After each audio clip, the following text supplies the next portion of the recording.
7h28, pauta 4.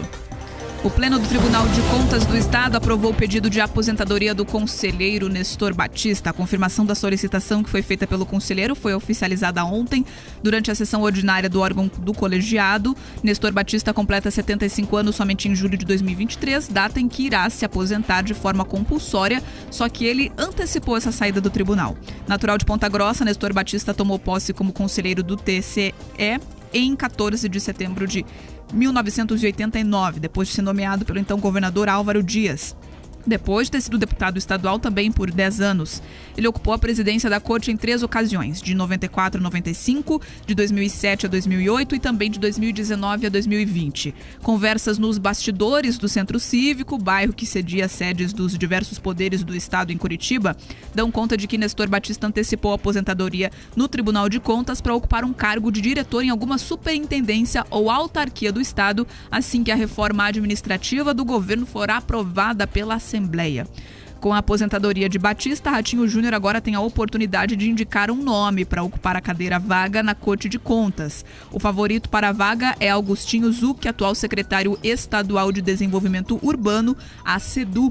Com provável ida de Zucchi para o tribunal, também se abre mais um espaço para o governador alocar seus aliados na pasta. No começo, Pedroso, quando eu vi essa notícia, achei que seria mais uma notícia aí burocrática, de agenda, para a gente explicar uma aposentadoria de um conselheiro do Tribunal de Contas do Estado, mas a gente vê que por trás de cada manobrinha existem muitas outras manobras para poder acomodar cargos e também mexer aí com os nomes envolvendo também essa reforma administrativa do Estado.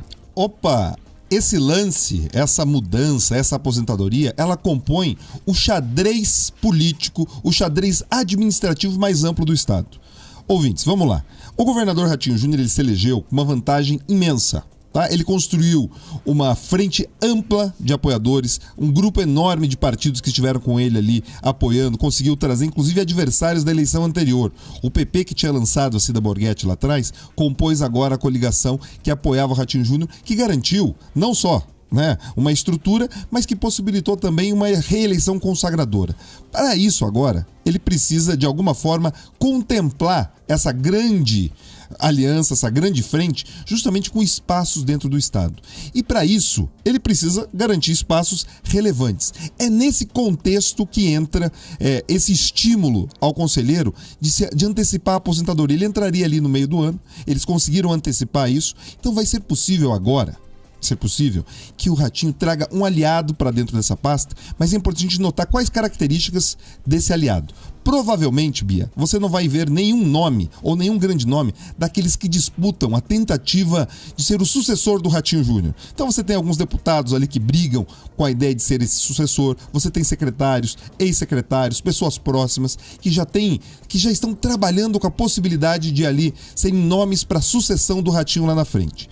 Dificilmente o governador vai escolher um desses nomes, porque se ele fizesse isso, ele de alguma forma estaria mostrando um favoritismo por um nome ou outro. Porque como ele mesmo lá atrás ocupou a pasta da SEDU, ele foi responsável por uma série de convênios, alimentou os municípios com recursos, garantiu obras lá na ponta, e isso foi importante para que ele se apresentasse a uma parcela mais ampla da sociedade paranaense, garantindo inclusive uma eleição também muito significativa em 2018.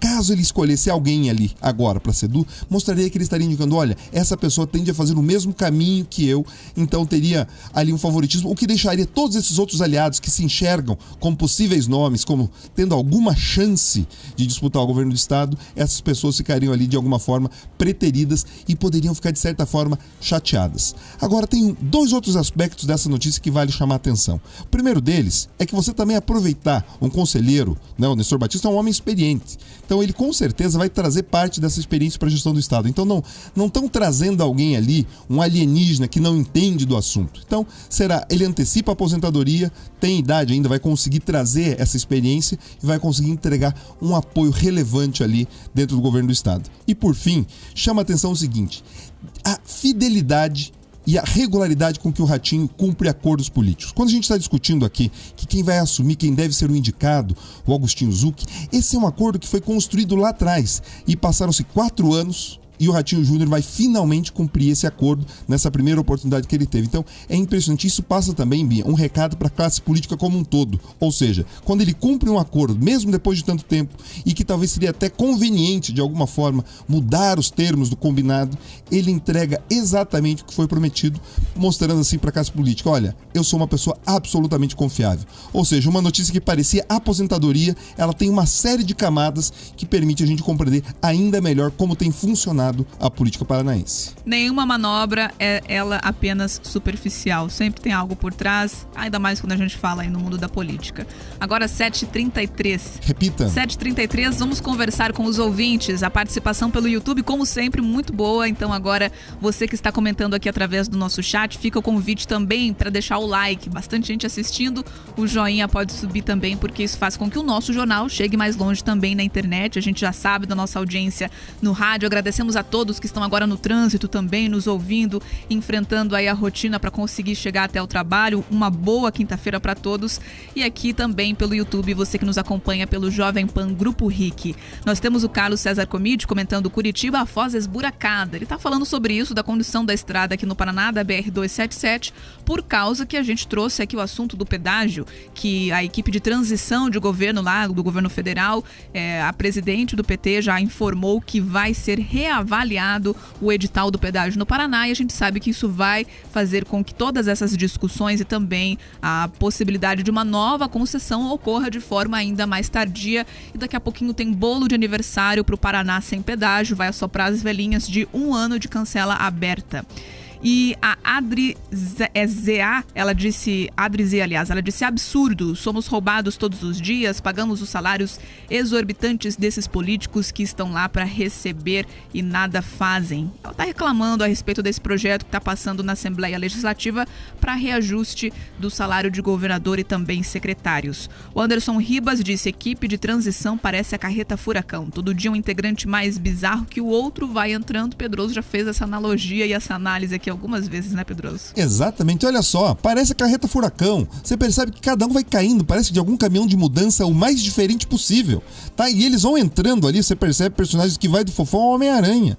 Então, assim, não faz sentido que esse grupo eles estejam debatendo o futuro do país. Veja só, é importante que as pessoas entendam qual é o papel de uma comissão de transição, Bia. Eles deveriam estar lá para levantar informação, levantar dados, como estão funcionando as políticas públicas, como estão os orçamentos, qual a previsão, quais são os próximos contratos a vencer, organizar a parte burocrática, que para quando o governo novo vem assumir, os projetos e programas não parem. Esse é o papel institucional. Mas eles transformaram aquilo tudo numa festa tão grande que ninguém se entende. Tem mais disputa de vaidade, disputa por espaço, do que concretamente planejamento e realização pelo país. E a gente percebe que vira celeiro, né? Ou terra fértil para essas ideias absurdas e para essas bravatas, como esse caso do pedágio, que os nossos ouvintes têm chamado a atenção para a falta, qual é o dano que a falta de manutenção traz. E a gente acaba pagando a conta. Quem circula ali pode pagar com a vida, ou paga com uma questão do pneu, paga com a questão do desgaste do veículo, paga com um consumo mais alto de combustível, e isso vale também para o setor produtivo. Ou seja,